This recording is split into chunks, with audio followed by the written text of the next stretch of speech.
students, hope you all are doing well. See, previously આપણે તમારું unit 1 introduction to business management બરાબર એની અંદર આપણે ઘણી બધી વસ્તુઓ ડિસ્કસ કરી લીધી, જેમાં આપણે કેટલું બધું જોયું કે ભાઈ કેમ મેનેજરિયલ રોલ હોય, કેવા કેવા જે છે એ ઓબ્જેક્ટિવ્સ હોય, અધર ધેન દેટ કેવી રીતે લોકો પ્રોફેશનલિઝમને ટ્રીટ કરે છે અહીંયા ઇન્ડિયામાં, કોણ પ્રોફેશનલિઝમ લઈએ, એઝ વેલ એઝ પ્રોફેશનલ્સ લોકોની પાસે કેવી સ્કિલ હોવી જોઈએ. And at last we were discussing about the limitations of management. બરાબર, મેનેજમેન્ટની લિમિટેશન્સ છે. Now we are focusing on to the concept of effective management. તમને એમ થાય madam effective management? Yes. See, there is always management in the business. But effectiveness મેનેજમેન્ટની ત્યારે જ આવે કે જ્યારે એમણે સેટ કરેલા ગોલ જે છે એ લોકો અચીવ કરી દેતા હોય. બરાબર, કે જ્યારે એમણે સેટ કરેલા ગોલ એ લોકો અચીવ કરી લેતા હોય અને એટ ધેટ ટાઈમ તમે જે છે એ બતાવી શકો કે આ મેનેજમેન્ટ ઇફેક્ટિવ છે. ફાઇન. સો એના રિલેટેડ તમને આપેલું છે, શું કહે છે તો કે effectiveness is a multi dimensional concept. Multi dimensional એટલે કેવું તો કે એના ઘણા બધા જે છે એ તમે કહી શકો કે પાસાઓ છે, એના ઘણા બધા પાસાઓ છે. શું કહે છે તો કે and can be measured by the different methods. Generally, organizational goal and needed achieving behavior defines effectiveness. મેં જેમ તમને કીધું એમ કે ઇફેક્ટિવનેસ જે છે ને તો મલ્ટીફેસેટ્સ છે. મલ્ટીફેસેટ એટલે તમે ડાયમંડ જોયું છે? ડાયમંડ જે હોય એને ઘસવામાં આવેલું, તમે ડાયમંડ જુઓ તો એને કેટલી બધી તમને સાઇઝ બતાવી, એને મલ્ટીફેસેટ કહેવાય. બરાબર, કે કોઈ એક જ વસ્તુની ઘણી બધી જે છે એ દિશાઓ અથવા તો ઘણી બધી બાજુઓ. ફાઇન. આમ હોય, આમ છે, આમ છે, આમ છે, આ રીતે છે, કોઈ આમ છે, ત્યારે એક આખો ડાયમંડ બને છે. So it is multifacets. તો એ જ રીતે તમને કહે છે કે ભાઈ ઇફેક્ટિવનેસ હંમેશા મલ્ટી ડાયમેન્શનલ હોય છે. આમ તો ઇફેક્ટિવનેસ ઘણી બધી રીતે માપી શકાય, પણ એનું બેઝિક એલિમેન્ટ એ છે કે તમે તમારા ઓર્ગેનાઇઝેશનલ ગોલને અચીવ કરો છો અને એક અચીવિંગ બિહેવિયરથી આગળ વધો છો તો એને ઇફેક્ટિવનેસ કહેવાય. બરાબર. તમારી ઇફેક્ટિવનેસ શું? તમારા જે કાંઈ પણ કોર્સ કરિક્યુલમ કે તમારા સ્ટડીની અંદર તમારી ઇફેક્ટિવનેસ શું? તમે વિચાર્યું છે કે આગળ જઈને હું MBA કરીશ ઓર એલ્સ આગળ જઈને પપ્પાનો બિઝનેસ સંભાળીશ, તો એ વસ્તુ જે છે એ ડિફાઇન કરે છે કે તમે તમારા સ્ટડીની અંદર ઇફેક્ટિવ છો, કે તમારા સ્ટડીની અંદર તમારી કંઈક ઇફેક્ટિવનેસ છે. બરાબર. સો that is the thing. Next તમને કન્સેપ્ટ આપ્યો છે એફિશિયન્સી. તમને એમ થશે કે મેડમ આ બધું શું છે? ઇફેક્ટિવનેસ અને એફિશિયન્સી. સી, એક વસ્તુ તમને કહું, કોઈ પણ બિઝનેસ છે ને એની અંદર એફિશિયન્સી લાવવા માટે છે ને ઇફેક્ટિવનેસ હોવી બહુ જરૂરી છે. એફિશિયન્સી એટલે કોઈ પણ કામ જલ્દીથી કરવાનું.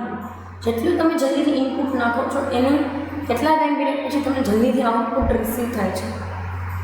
That relationship known as the efficiency relationship, એને એફિશિયન્સી કહેવાય છે.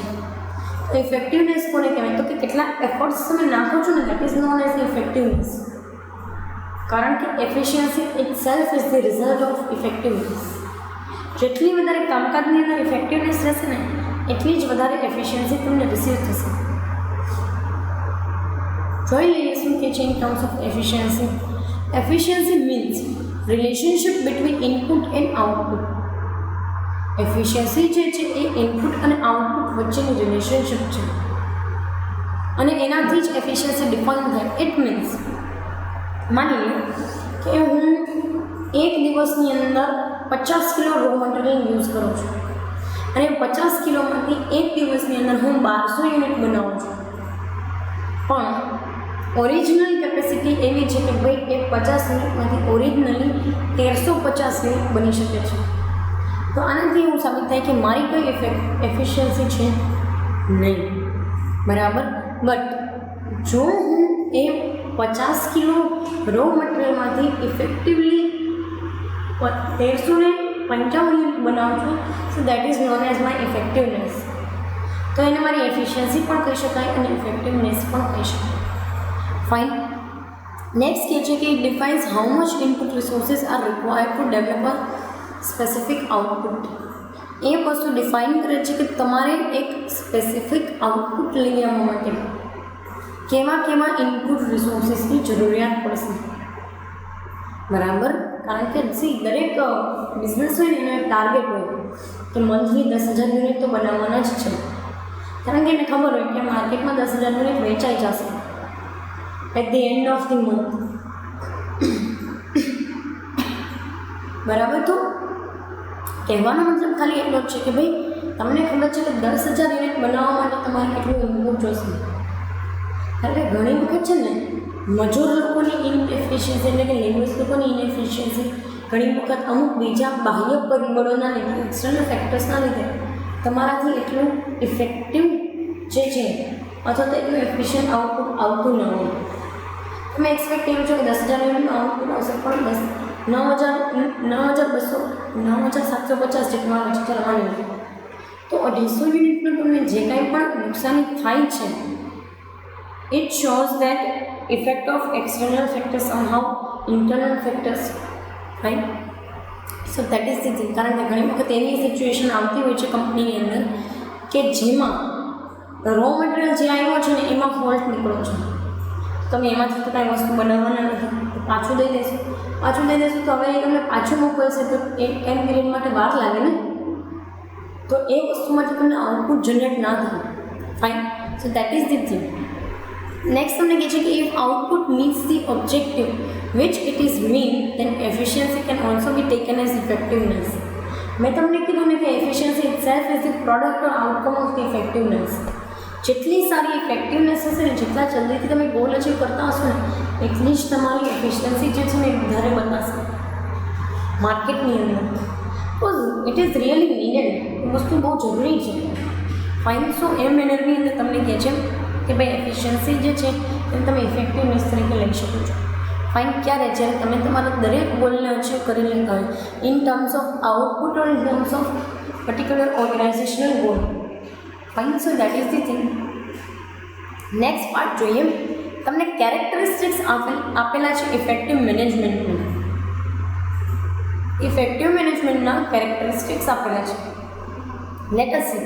તમને છે ને બંને વસ્તુ જે છે એ બે પાર્ટ, એક પર્સન કરીને વસ્તુ આપેલી છે, તમને 2 પાર્ટ્સની અંદર ડિવાઇડેડ છે, જેમાં મોસ્ટ ડિસ્ક્રિપ્ટિવ ને લીસ્ટ ડિસ્ક્રિપ્ટિવ આપે છે. મોસ્ટ ડિસ્ક્રિપ્ટિવ એટલે કે જે વ્યક્તિને જોઈને તમે તરત જ ઓળખી જાઓ કે આ મેનેજર છે. બરાબર. અને જે વ્યક્તિ મેનેજર છે છતાંય એનામાં અમુક બીજા કેરેક્ટરિસ્ટિક્સ છે, એ વ્યક્તિને તમે ઓછી રીતે ઓળખી શકો અથવા તો ઓછા મેનેજરને ઓળખી શકો કે એ મેનેજર છે. કારણ કે આ છે ને એ લીડર વ્યક્તિ જે છે ને એના થોડા કેરેક્ટરિસ્ટિક્સ આમાં ભેળવેલા છે.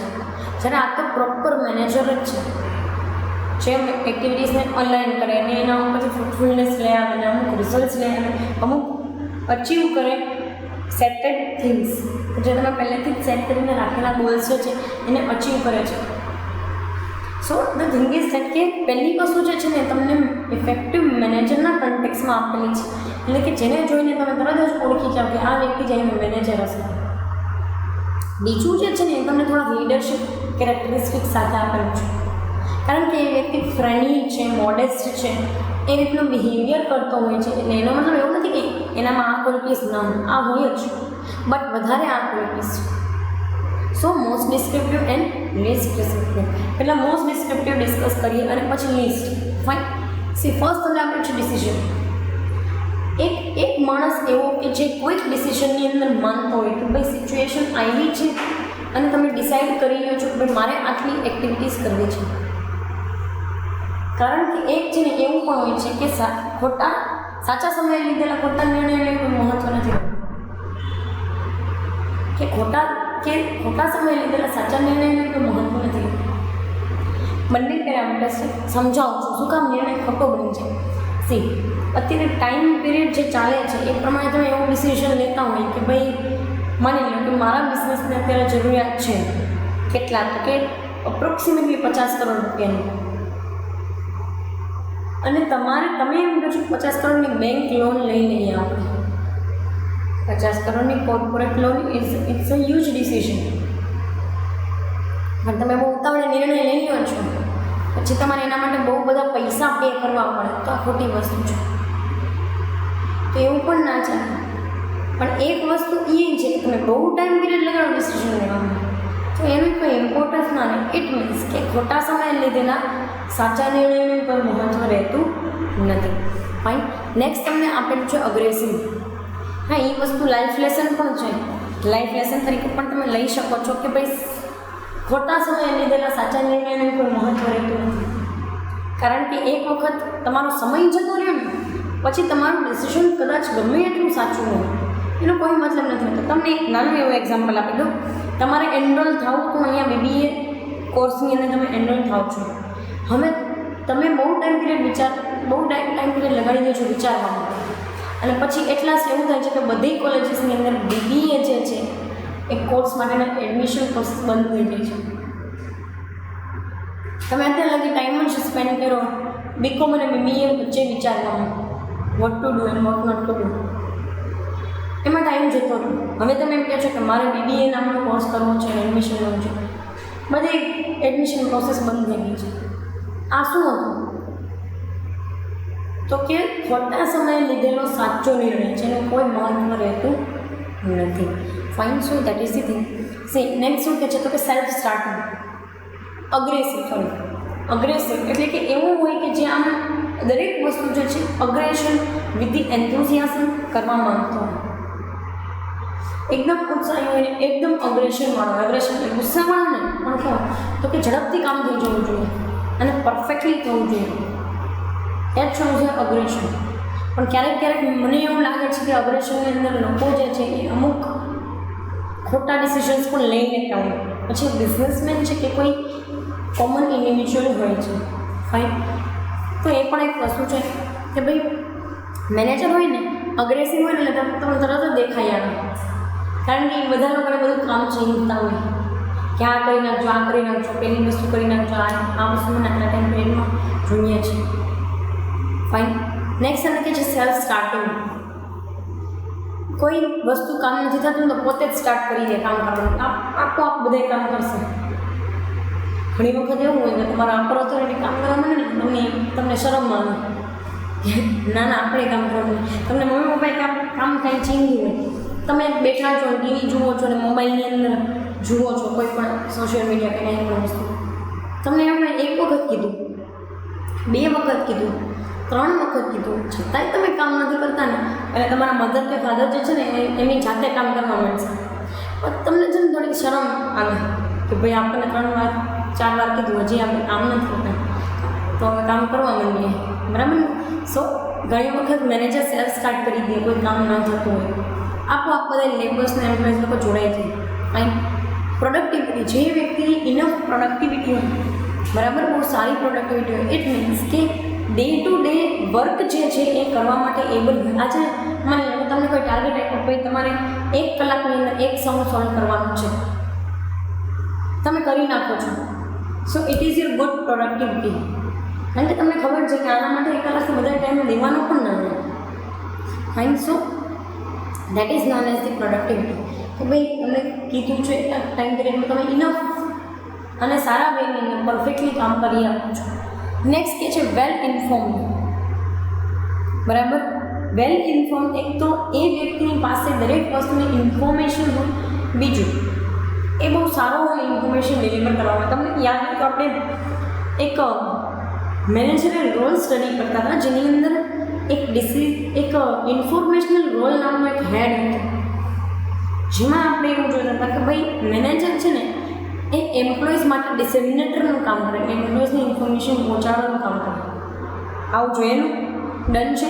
હવે તમને કનેક્ટ થાય છે કે ભાઈ વેલ ઇન્ફોર્મ હોય તો તારી પાસે ઇન્ફોર્મેશન હોય ને એમ્પ્લોઈઝ લોકોની ઇન્ફોર્મેશન આવે. ફાઇન. ડિટરમાઇન્ડ. એને જે ધાર્યું હોય, જે વિચાર્યું હોય ને કરી જ નાખે, અને કરવા માટે એબલ હોય જ. So he is very determined with his work. Next તમને કહે છે એનર્જેટિક. એકદમ ઉત્સાહી અને એનર્જીવાળા વ્યક્તિ હોય. બરાબર. તમે ક્યારેય એનામાં લેસ એનર્જી ના જોવો. ફાઇન. ઓછી એનર્જીવાળો ના હોય કે ભાઈ અને લેથાર્જિક છે ને થોડુંક કામ કરીને પછી બેસી ગયું, એવું ના હોય. નેક્સ્ટ તમને કહે છે ક્રિએટિવ. એની અંદર છે ને ક્રિએટિવિટી બહુ વધારે હોય. એ જે તે પર્સન છે ને એની અંદર ક્રિએટિવિટી છે ને બહુ વધારે હોય, કારણ કે એને આઈડિયા હોય કે ભાઈ હું ક્રિએટિવ થઈશ તો આગળના ટાઈમ પીરિયડની અંદર માની લો કે મારા જે લોકો જે કોઈ પણ ઓર્ગેનાઇઝેશન જે છે ને અંડરમાં કામ કરે છે તમામ લોકોને બેનિફિટ થશે. ફાઇન.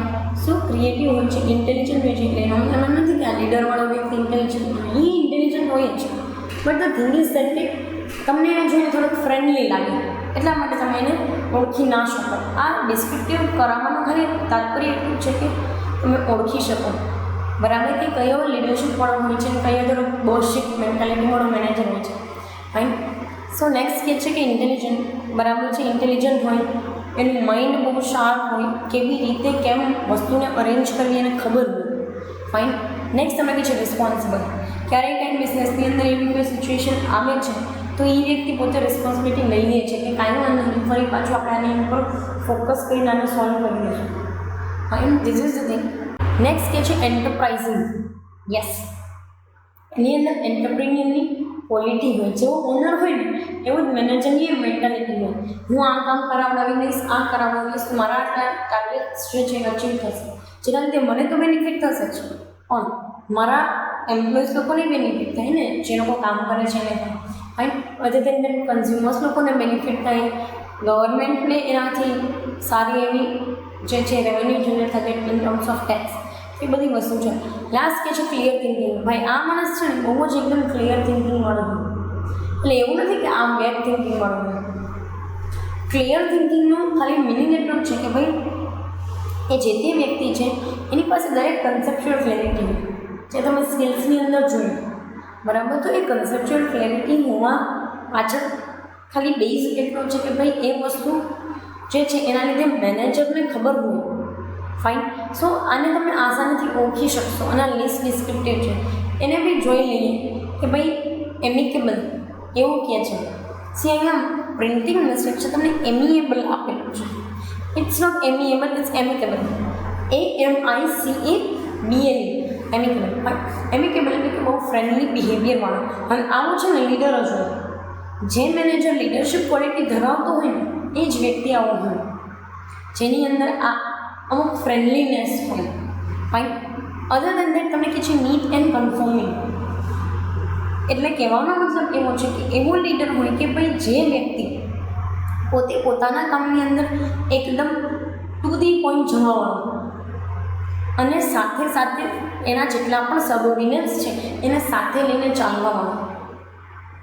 પ્રિવિયસલી તમને જે વસ્તુ આપેલી છે મોસ્ટ ડિસ્ક્રિપ્ટિવમાં, એ વ્યક્તિનો બિહેવિયર થોડો બોસશિપ ટાઈપનો હશે, એટલે કે બોસ ટાઈપનો બિહેવિયર કરતો, હું ઉપર ઓથોરિટી છું તમારો, હું કામ એ પ્રમાણે થાઉં છું. જ્યારે આ પર્સન છે ને થોડોક લીડર ટાઈપનો કે કાંઈ વાંધો નહીં, હું તમારો લીડર છું, તમને સાથે લઈને ચાલીશ, તમારાથી કોઈ કામ નહીં થાય તો આઈ સપોર્ટ યુ. ફાઇન.